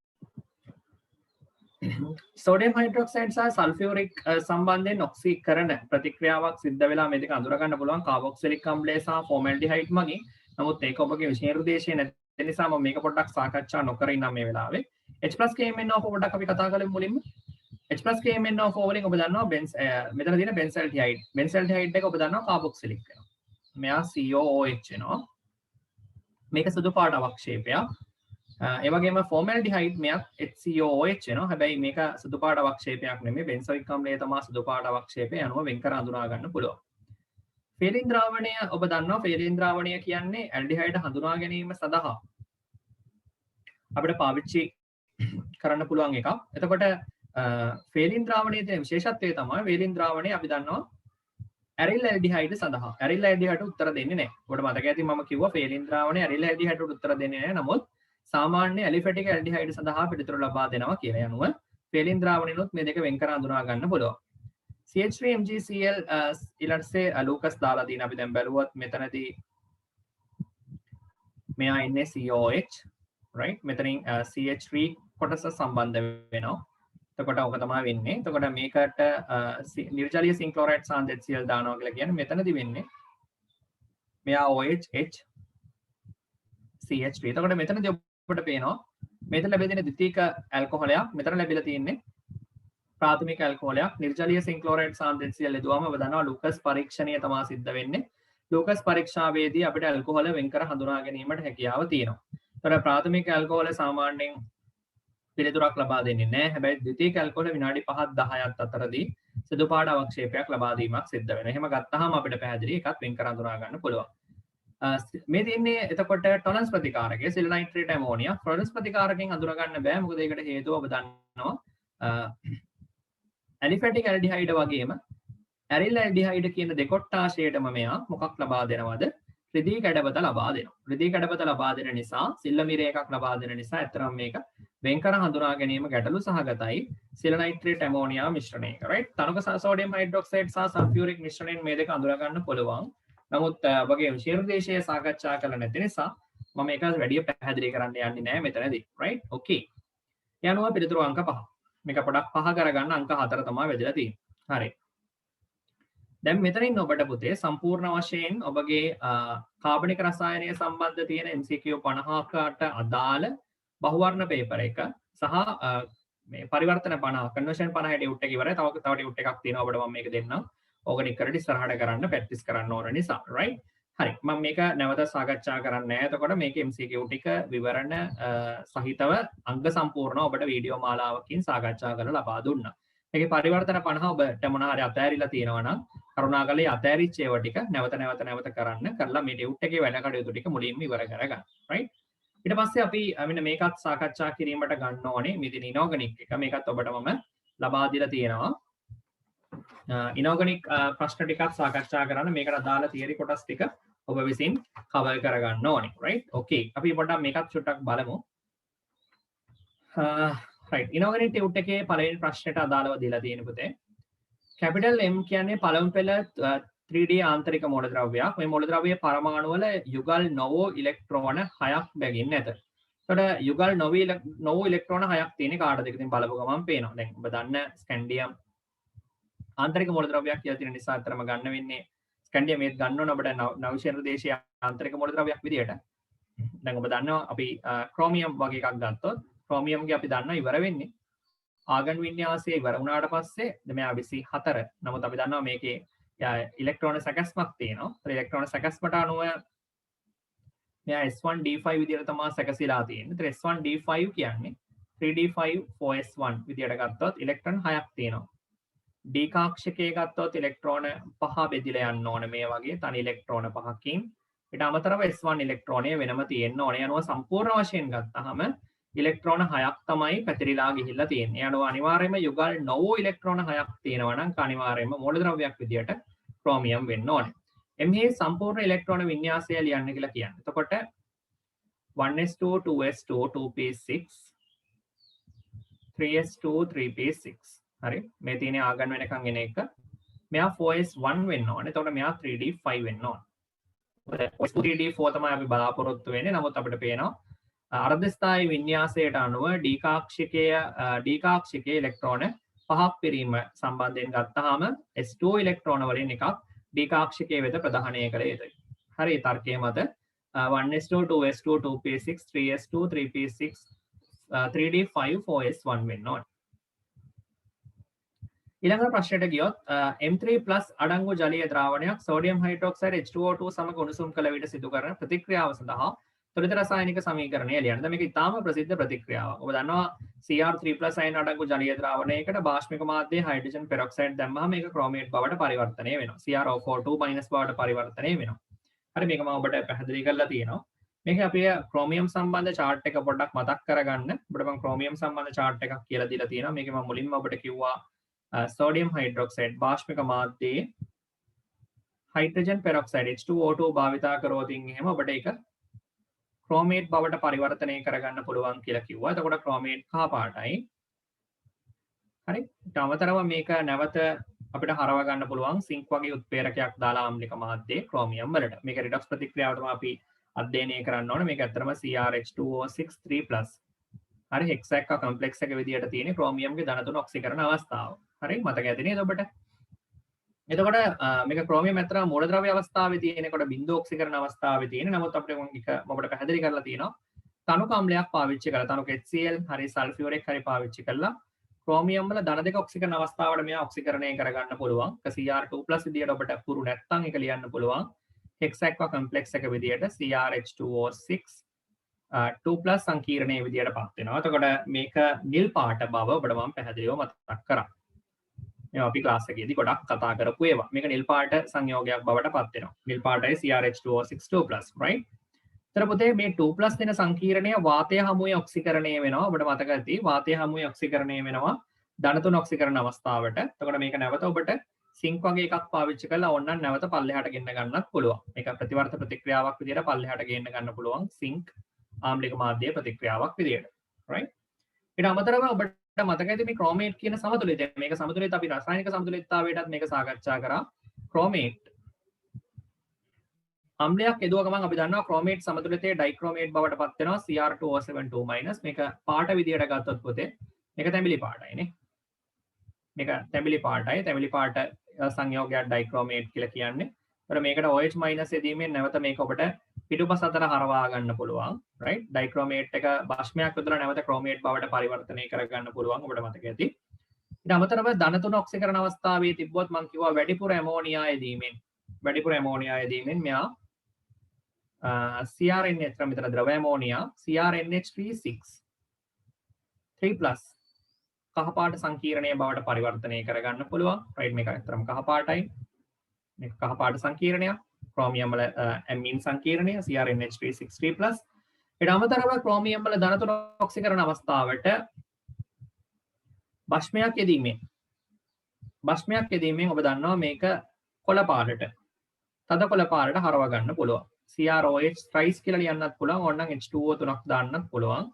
අයාගේ coordination number එක 6ට හරව ගන්න ඔබට ඕනේ නම් ජලය 3ක් දාන්න. මේක තද කොළ පාටයි. ඔබට මතක ඇති මේක තද කොළ පාට. ඊට අමතරව මේකට අපි තව බෂ්ම එකතු කරොත් මොකද වෙන්නේ? මේක අවක්ෂේපයක්. මේක තද කොළ පාට අවක්ෂේපයක්නේ. අවක්ෂේපයේ දිය වෙලා කොළ ද්‍රාවණයක් බවට පත් වෙනවා. යා CrOH6 වල 3- පොඩක් බලන්න පොතෙන්. හරි පොතෙන් බලන්න මම උගන්ලා තියෙන්නේ CrOH6 3- කම්ප්ලෙක්ස් එක සෑදෙනවා. මේක උත්තාම හොඳ කොළ පාට ද්‍රාවණයක්. උත්තාම හොඳ කොළ පාට ද්‍රාවණයක්. හැබැයි අවක්ෂේපයේ දිය වෙනවා වැඩිපුර බෂ්මය දැම්මම. ඔබ දන්නවා අවක්ෂේපයක් වැඩිපුර බෂ්මය දැම්මම දිය වෙනවා කියන්නේ ඒක උභයගුණී මූලද්‍රව්‍ය රසායන. උභයගුණී මූලද්‍රව්‍ය එක තමයි වැඩිපුර බෂ්මය දීමේදී දියවීමේ ගුණය තියෙන්නේ. ඔබට මතක ඇති. right? මේක අපිට අනිත් පැත්තට නැවත හරව ගන්න පුළුවන් අම්ලයක් යෙදීමෙන් H+ එතකොට කොළ පාට නැවත තද කොළ පාට බවට ගෙන්වා ගන්න පුළුවන්. right? okay. ඒ වගේම මේකත් අපිට නැවත කන්වර්ට් කරන්න පුළුවන් H+ දාලා තද කොළ පාට ද්‍රාවණය නැවත Cr3+ කියලා කියන්නේ නිල් දම් පාට සංයෝගයක්. මේක නිල් දම් පාටයි එහෙම නැත්නම් දම් පාටයි කියලා කියන්නත් පුළුවන්. නිල් පාට හුරු දම් පාටක් තමයි තියෙන්නේ. පොදුවේ ඔන්න ඔය ටික තමයි තිබුණේ ඔබට. මෙන්න මේ ප්‍රතික්‍රියා ටික තමයි අපි ක්‍රොමියම් සම්බන්ධයෙන් ඔබට ඩීගොනුවේදී සාකච්ඡා කරලා තියෙන්නේ. මම මේ නැවත ඔබට මේ මතක් කරන්නේ. මේක ඉතා වැදගත් මේක රිඩොක්ස් බැලන්සින් එක. දැන් මෙතන අහලා තියෙන්නේ මොකක්ද පුතේ? මෙතන අහලා තියෙන්නේ M3+ අයන අඩංගු ජලීය ද්‍රාවණයකට සෝඩියම් හයිඩ්‍රොක්සයිඩ් හයිඩ්‍රජන් පෙරොක්සයිඩ් සමග උණුසුම් කරනවා. ඒතර මේ උඩ යන මෙන්න මෙතන ප්‍රතික්‍රියාවනේ අහලා තියෙන්නේ. මේ ප්‍රතික්‍රියාව මම ඍජුවම ඔබට chart එකේ දීලා තියෙනවා. right? අපි මේක ප්‍රැක්ටිකල් වල සාකච්ඡා කරා ප්‍රැක්ටිකල් ඩියුට් එක. right? එතකොට මෙතන තියෙන රසායනික සමීකරණය මොකද්ද? දැන් මෙතන බලන්න. මෙතන බලන්න ඔබ. දැන් Cr3+ යනවා CrO4 2- වලට. ක්‍රොමේට් වලට යනවානේ. මම මේක එකපාර බැලන්ස් කරගන්න පුළුවන් විදිහකට ලියාගමු. අපි හිතමු මේක චොට්ටක් ඉඩ තියෙන තැනකට ලියාගමු. මම මේක චොටි ලියන්න. මම මේ අතර ලියන්න. එතකොට මෙතන තියෙන පුතේ Cr3+. මෙතන තියෙනවා කියලා ගන්න H2O2 හයිඩ්‍රජන් පෙරොක්සයිඩ්. එතකොට ක්‍රෝමියම් අපි දන්නවා හැරෙන්නේ CrO4 2- වලට. CrO4 2- වලට යනවා. H2O2 ඔබ දන්නවා දැන් මෙයා ඔක්සිකරණය වෙලා තියෙනනේ. අපි හයිඩ්‍රජන් පෙරොක්සයිඩ් වල දන්නවා ප්‍රතිඵල දෙකයි එන්නේ. හයිඩ්‍රජන් පෙරොක්සයිඩ් එක්කෝ ජලයට යන්න ඕනේ. එහෙම නැත්නම් O2 වලට යන්න ඕනේ. ওই දෙකෙන් පිට වෙන කොහෙටවත් හයිඩ්‍රජන් පෙරොක්සයිඩ් ප්‍රතික්‍රියා නැහැ. එක්කෝ ජලයට එක්කෝ O2 වලට.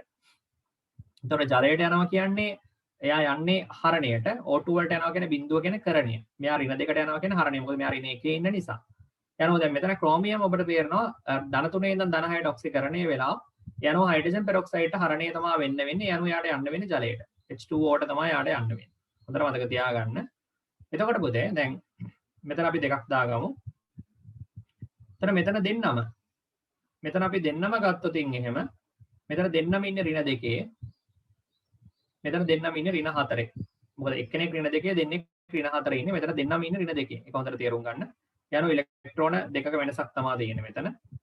ක්‍රෝමියම් ධන 3 ඉන්නේ මෙතන ධන 6 ඉන්නේ. ඒතර වෙනස ඉලෙක්ට්‍රෝන 3යි. යනුව මෙතන 2යි මෙතන 3යි නම් අපිට මේ දෙක මාරු කරන්න පුළුවන් පැහැදිලිවම. ඒතර මෙතන 2 අපිට ගන්න පුළුවන් මෙතෙන්ට. මෙතන 3 අපිට ගන්න පුළුවන් මෙතෙන්ට. 3 වරක් 2කින් මෙතන 6 එනවා. හරිනේ ඔබට පැහැදිලියි. යනුව දැන් ඔබට මේක භාෂ්මික මාධ්‍යයේ බැලන්ස් එකක් නිසා මම ඊටාම පහසු විදිය තමයි ඔබට කියලා දෙන්නේ. දැන් charge එක බැලන්ස් කරගන්න. charge එක බැලන්ස් කරනකොට ඔබට වෙනවා මෙතන ධන 6ක් තියෙනවා. මෙතනින් ඍණ 4ක් තියෙනවා. මේ පැත්තේ ඍණ 4යි. මේ පැත්තේ ධන 6යි. right? ඒතර අපි අඩු අංකයට තමයි ගේන්න ඕනේ. දැන් මෙයා මේ පැත්ත ඍණ 4 නම් මේ පැත්තත් අපිට ඍණ 4ට ගේන්න ඕනේ. ඒ නිසා මේ ඍණ 4ට ගැනීම සඳහා ඔබ කෙලින්ම OH- දාන්න 10ක්. මොකද 10ක් දැම්මහම ඔබට තේරෙනවා ඍණ 10යි ධන 6යි කියලා කියන්නේ ඍණ 4යි. ඒතර වම් පැත්ත ඍණ 4ක් එනවා. ඒතර එහා පැත්තේ දෙවරක් ඍණ දෙකෙන් ඍණ 4 බැලන්ස් වෙලා තියෙනවා. මේක තමයි සරලම බැලන්ස් එක. යනවා අපිට දැන් පුළුවන් හයිඩ්‍රජන් බැලන්ස් කරන්න. හයිඩ්‍රජන් මෙතන 10යි මෙතන 3 වරක් 2 6යි. ඒතර 16ක් ඕනේ. හරි. හයිඩ්‍රජන් sorry මෙතන 6යි 16ක් ඕනේ. මේ පැත්තේ හයිඩ්‍රජන් 12ක් තියෙනවා. යනවා තව 4ක් ඕනේ. තව 4ක් කියන්නේ හයිඩ්‍රජන් තව වෝටර් දෙකක් දාන්න ඕනේ. තව ජලය දෙකක් දාන්න ඕනේ. ඒ කියන්නේ සම්පූර්ණ වශයෙන් ගත්තම ජලය 8ක් දැම්මනම් හරි. මම මේක කපලා කෙලින්ම මෙතන 8 දාන්න. ඒතර ජලය 8ක් දැම්මනම් මේක බැලන්ස්. ඒතකොට හයිඩ්‍රජන් දකුණු අත පැත්තට එනවා 16ක්. මේ පැත්තට හයිඩ්‍රජන් 10යි 3 වරක් 2කින් 6 16 හරි. ඔක්සිජන් ගත්තොත් දෙවරක් 4 8යි 8 8යි 16ක් එනවා. මෙතන 3 වරක් 2 6යි 6යි 10යි 16. එතන බැලන්ස් වෙලා තියෙනවා. charge එක ගත්තා charge එක ඍණ 4ට දෙපැත්තෙන් බැලන්ස් වෙලා තියෙනවා. එතකොට ඔක තමයි අහන්නේ ප්‍රතික්‍රියාව පොතේ M3+ අයන අඩංගු ජලීය ද්‍රාවණයකට සෝඩියම් හයිඩ්‍රොක්සයිඩ් H2O2 සමග උණුසුම් කළ විට සිදුවන ප්‍රතික්‍රියාව සඳහා ත්වරිත රසායනික සමීකරණය. M සඳහා පිළිගත් රසායනික සංකේතය භාවිතා කරන්න කියලා කියන්නේ. ඒතර M කියන්නේ ක්‍රෝමියම් නම් ක්‍රෝමියම් ධන 3 තමයි Cr3+ කියන්නේ පිළිගත් රසායනික සංකේතය තමයි පාවිච්චි කරලා තියෙන්නේ. ඉහත තුනෙහි සඳහන් ප්‍රතික්‍රියාව සිදු කළ පසු ලැබෙන ද්‍රාවණයේ වර්ණය. ඉහත තුනෙහි සඳහන් ප්‍රතික්‍රියාව සිදු කරාට පස්සේ ඔබට තේරෙනවා ක්‍රෝමියම් තියෙන නිල්දම්.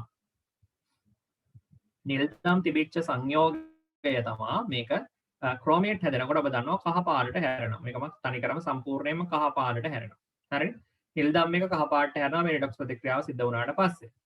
ඊට පස්සේ ඔබගෙන් අහන්නේ ඉහත තුනෙහි ලැබෙන ඵලයේ ඔක්සිකරණ අවස්ථාවෙහිම එම්හි පවතින එම්හි වෙනත් සංයෝග දෙකක්. right. එතකොට මෙතන සංයෝග දෙකක් නෙමෙයි එක සංයෝගයක් කිව්වනම් ඇති. එක සංයෝගයක් තමයි ක්‍රෝමේට් වල තියෙන ඩයික්‍රෝමේට් එක. Cr2O7 2-. මොකද ඔබ හොඳට බැලුවොත් ඔබට පේනවා ක්‍රෝමේට් ඩයික්‍රෝමේට් කියන සංයෝග දෙකේ CrO4 2- සහ Cr2O7 2- කියන දෙන්නම ඉන්නේ ධන 6 ඔක්සිකරණ අවස්ථාවේ. මෙතන දෙන්නම ධන 12 ඉන්නේ. ඒතර එක්කෙනෙක් ඉන්නේ ධන 6. මෙතන සංයෝග දෙකක් අවශ්‍ය නැහැ. එක සංයෝගයයි සාමාන්‍යයෙන් අහනකොට සිලබස් එකේ එකක් තියෙන නිසා. ඒ නිසා ඔබ ලියන්න ධන 6 ඔක්සිකරණ අවස්ථාවේ තියෙන ප්‍රධානතම සංයෝගය ක්‍රෝමේට් සමග ඩයික්‍රෝමේට් Cr2O7 2-. හරි. එම්හි එක වැදගත් කාර්මික බලය තමයි මෙතන අපි ගන්න ගොඩක් වෙලාවට ලෝහාලේපනය විද්‍යුත් ලෝහාලේපනය ඔයගලන්ට කරනවා මේ ඉලෙක්ට්‍රෝ රසායනයේදී ලෝහාලේපනය කියන කොටසදී අපි පාවිච්චි කරන ඊට අමතරව ඉතින් මිශ්‍ර ලෝහ හදන්න ගන්නවා බහුතරයක් ඔබට ඒක ඉතාම ෆැමිලියර් මිශ්‍ර ලෝහ සෑදීම සඳහා ගන්නවා මිශ්‍ර ලෝහ සෑදීමට ගන්නවා ඊට අමතරව විද්‍යුත් ලෝහාලේපනය ඉලෙක්ට්‍රෝප්ලේටින් කියලා කියනවා හරි ඉලෙක්ට්‍රෝප්ලේටින් කියන එකේදී අපි ගන්නවා ඒ අනුව එහෙම නැත්නම් මිශ්‍ර ලෝහ සෑදීම සඳහා මේවා ගන්නවා right okay මේ තියෙන පළවෙනි ප්‍රශ්නය මම මේක සම්පූර්ණයෙන්ම සාකච්ඡා කරේ ක්‍රෝමියම්ගේ රසායනය ඔබට නැවත මතක් වීම සඳහා මම ක්‍රෝමියම් සම්බන්ධයෙන් තියෙන ඉතා වැදගත් ප්‍රතික්‍රියා සියල්ලම මෙතනදී සාකච්ඡා කරා right අපි ඔය විදිහට ඉනෝගනිකුත් මතක් කරගෙන යමු මේක තමයි ඔබට රිවිෂන් එක සාර්ථකව කරන්න විදිය ඕගනිකුත් ඔබට අර පැත්තෙන් මම රිපීට් කරලා දුන්නා අපි තව ටියුට් එකකුත් දෙනවා ඕගනිකුත් කතා කරගෙන යමු ඕගනික් ඉනෝගනික් කෙලින්ම ඉතා විශාල ප්‍රමාණයක් ලකුණු 50කට එහා ප්‍රමාණයක් හොඳේ ෆිසිකල් කොටස ඇරුණාම ලකුණු 50කට එහා 51ක් 52ක් කොහොමත් 50කට එහා පැත්තේ ලකුණු මේ සාකච්ඡා වෙන්නේ. ඕගනික් වල රිවිෂන් එකයි ඉනෝගනික් රිවිෂන් එකයි කියන්නේ පේපරේ භාගයකට එහා පැත්තෙන් තියෙන ලකුණු. ඊළඟට තමයි ෆිසිකල් වලට බාර දෙන්නේ. ෆිසිකල් කොහොමත් අපි ඔබට ඉස්සරහට කරන්නේ දිගටම ෆිසිකල් තමයි. right? යනවා මේ ඉනෝගනික් ඕගනික් නැවත රිවිෂන් කරලා මේ දෙන්නේ. මම ඔබට උදව්වක් කරන්නේ සිකුරාදා දිනයට අදාළව රිවිෂන් එකක් තමයි මේ යන්නේ පේපර්ස් ප්‍රශ්න සාකච්ඡා කිරීම. මේ විවරච්ච ගමන් පේපර්ස් තමයි සාකච්ඡා කරන්නේ. right?